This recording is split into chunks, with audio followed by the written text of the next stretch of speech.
Google play store ID তৈরি করার সহজ পদ্ধতি। প্লে স্টোর আইডি কিভাবে খুলবেন, প্লে স্টোর খোলার নিয়ম দেখাবো এই ভিডিওতে। প্লে স্টোর অ্যাপসটা ওপেন করার পরে এরকম একটা ইন্টারফেস পাবেন। এখানে একটা অপশন পাবেন সাইন ইন, এটার উপরে একবার ক্লিক করবেন। এখানে আপনার ফোনের স্ক্রিনটা আনলক করে নিতে হবে। আমি এখান থেকে প্যাটার্ন দিয়ে এটা আনলক করে নিচ্ছি। আনলক করার পরে এখানে চেকিং ইনফো, কয়েক সেকেন্ড এখানে চেকিং নিবে। এরকম একটা পেজ আসবে। এখানে একটা অপশন দেখতে পারবেন ক্রিয়েট অ্যাকাউন্ট, এটার উপরে একবার ক্লিক করবেন।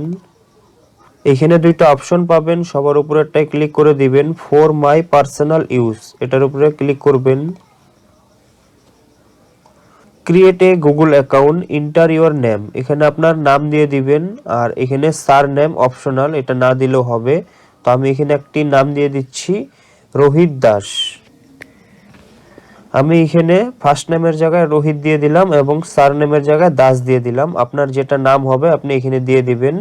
দেওয়ার পরে এখানে নেক্সট অপশনে ক্লিক করবেন। বেসিক ইনফো, এখান থেকে আপনার ডেট অফ বার্থটা সিলেক্ট করে নিতে হবে। ডেট অফ বার্থ দেওয়ার পরে এখান থেকে আপনাকে জেন্ডার সিলেক্ট করতে হবে। এখানে একবার ক্লিক করবেন। এখান থেকে জেন্ডার সিলেক্ট করে নেবেন।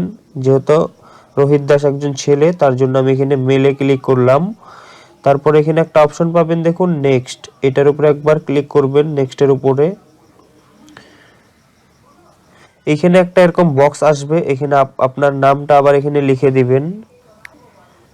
এখানে দেখুন আমি নামটা লিখে দিলাম রোহিত দাস। এটা কিন্তু একটা কমন নেম। এই নামে যদি এখন আমি আইডি বানাতে চাই তাহলে কিন্তু অ্যাভেলেবেল থাকবে না। দেখুন রোহিত দাস, এখানে আমি একটা পয়েন্ট দিয়ে দিলাম, সাপোজ 25, রোহিত দাস 25। এখানে দেখুন @gmail.com দিবেন না, এটা এখানে দেওয়াই থাকে।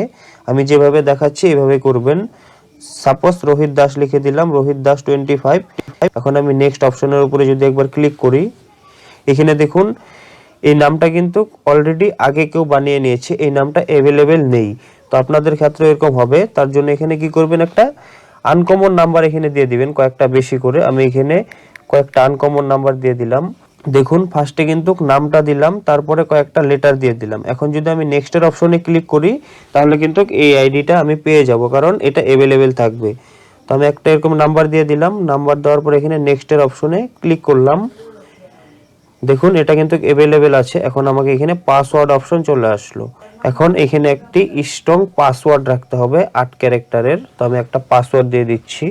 এখানে আমি একটি পাসওয়ার্ড দিয়ে দিলাম, আপনারাও এখানে একটি পাসওয়ার্ড দিয়ে দিবেন, স্ট্রং পাসওয়ার্ড। পাসওয়ার্ড দেওয়ার পর এখানে একটা অপশন পাবেন নেক্সট, এটার উপর একবার ক্লিক করে দিবেন। এরকম একটা পেজ আসবে। পেজটা অল্প উপর দিকে নিলে এখানে একটা অপশন দেখতে পারবেন ইয়েস আই এম ইন, এটার উপর একবার ক্লিক করে দিবেন। এরকম একটা ইন্টারফেস আসবে রিভিউ ইওর অ্যাকাউন্ট ইনফো। এখানে আপনার আইডি যেটা বানাবেন সেই আইডিটা এখানে দেখতে পারবেন রোহিত দাস।